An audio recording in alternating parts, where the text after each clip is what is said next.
Hi guys, magbibigay lang ako ng bonus reading sa lahat for this weekend. Kasi hindi ako nakagawa ng video kahapon. Okay, para sa lahat to at general reading. Papakita. Ang paparating sa inyo this weekend.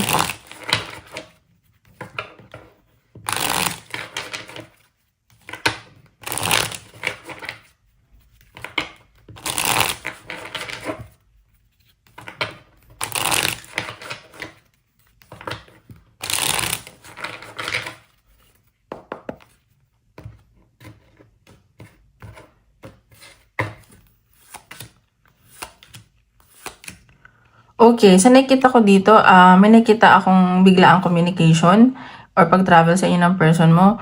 Pero may nakita ko dito, parang medyo nag-aalangan pa. Ayun, no, namimiss niyo isa't isa. Siguro may ending na nangyari sa inyo. Hindi pagkakaunawaan. May celebration ako nakikita. Maraming tao dito. So, baka may reunion, family, or friends. Ganyan. So, kayo ng person nyo, parang wala masyadong pag-uusap. Parang tinatamad kayo makipag-usap sa isa't isa. And may involved din dito ng mga bata. May mga iniisip ka din, inaayos ka din kontrata, or papeles, documents. Ayan no. May mga, actually ang daming involved sa'yo. So ayan, namimiss nyo ang isa't isa, namimiss ka ng person mo. Pero nag-aalangan naman. Ayan, parang may bigla ang message. So magugulat ka dito. So tingnan pa natin. Anong paparating sa inyo this weekend?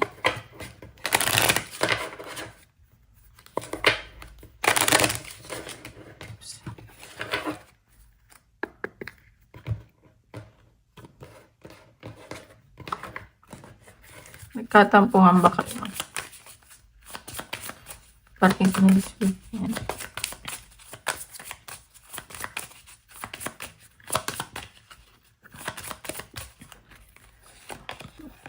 Ayan, so, ayan no, meron dito, tawag dito, siguro lalabas nga kayo, may biglaang travel kayo, and nakikita ko din magiging popular kayo, maybe sa social media, magiging famous kayo, baka may alam mo yun, parang magkakaroon kayo ng attention, parang ma-amaze sa yung mga tao ngayon, baka sa social media to, and sa nakikita ko, baka nga, maraming magkagusto sa'yo, ma-attract, ganyan.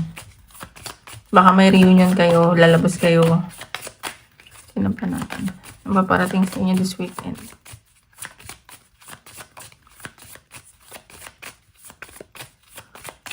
Guys, paalala lang hindi po lahat makaka-resonate. So, take what resonate and leave what doesn't. Ayan, so, meron ka daw ditong wini-wish na matutupad. And matagal mo itong gusto ma-achieve. And inspired ka ngayon. And nakikita ko may mga progress sa goals mo, matutuwa ka, may bagong paparating sa iyo na opportunity or someone. And matagal mo na itong pinangarap Matagal mo na itong hinihiling.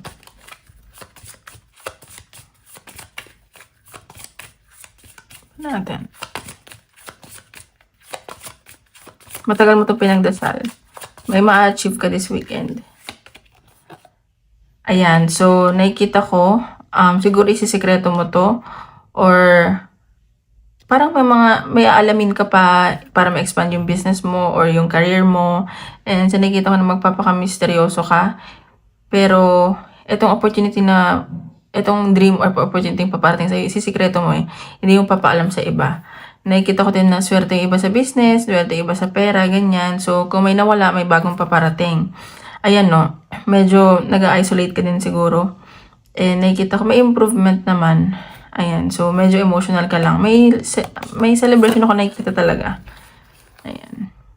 Ayan, may messages din na parating sa iyo from someone. Baka ito yung pinapangarap mo or wini-wish mo. Magugulat ka dito kasi sobrang bilis Parang magugulat ka, uy, nangyari na pala yun. Ganon. So, abang-abang ka lang. Tingnan pa natin.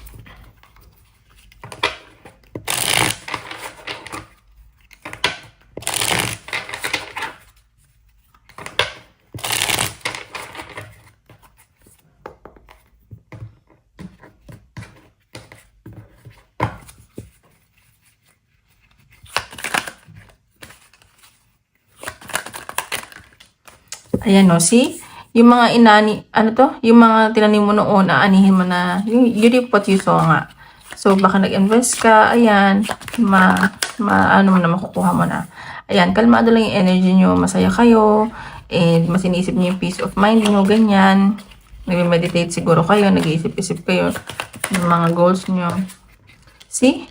Siguro may pinag-isipan kayong business dito. And sa nakikita ko, may mga visualize rin kayo. And inspired ka rin ngayong weekend. Ayan, inisip mo na yung self-worth mo. At medyo ma-pride ka ngayon. And merong new beginning na paparating. So, ingat ka lang kasi baka meron kang offer na matrap ka. So, pag-isipan mo mabuti. Baka sa career or sa person mo. Tingnan pa natin.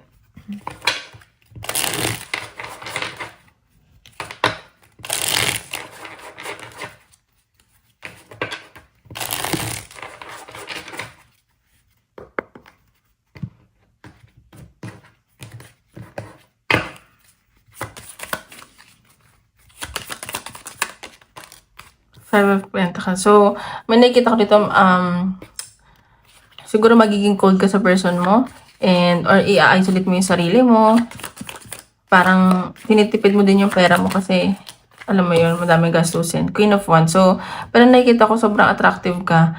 Ang dami mong, na kukuhang attention ngayon. Very passionate ka sa ginagawa mo, ganyan. And, ayun, grabe yung charisma mo ngayon. Very determined ka din sa ginagawa mo ngayon. Nine of Swords. So, meron din lang ditong pag-overthinking. Baka, wag ka masyadong mag-overthink. Baka meron ditong trigger warning, inaatake ng anxiety, ganyan. So, relax lang kayo. Ayan, no. Meron, baka may celebration na mangyari.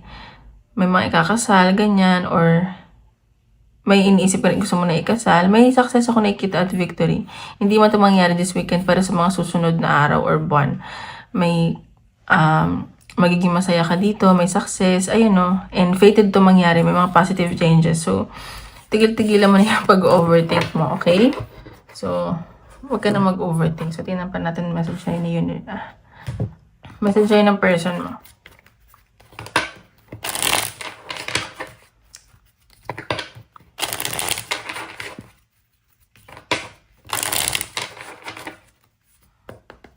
Ano naisip sa'yo ng person mo or message sa'yo this weekend?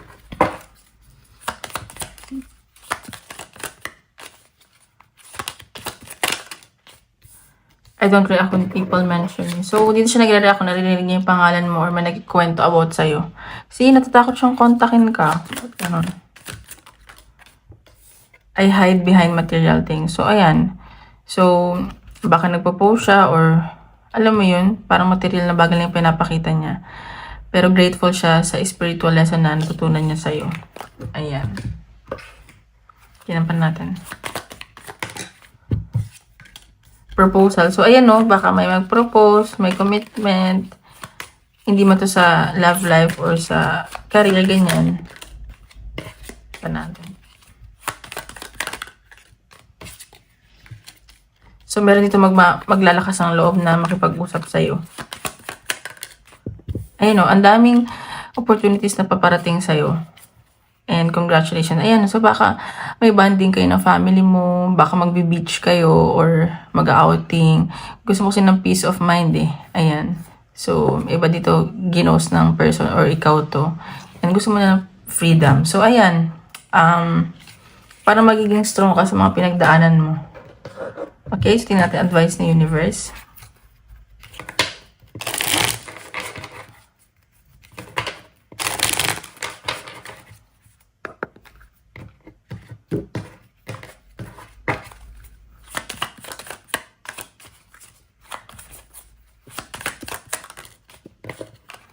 Spirit says to trust your intuition. So, always trust your instinct. Pero totoo yan Always trust your intuition and instinct. Yes, this will succeed. So, kung ano man yung naisip mo ngayon, magiging successful daw yan kung ano pinapangarap mo. Okay? So, wag ka na mag-overthink. Mag-enjoy ka lang. Enjoy life. You know, live, love. Kasi life is too short. Ayan. Go with the flow ka lang. and do what makes you happy. So, ayun lang guys. So, uulitin po. Maraming salamat po. Bye-bye!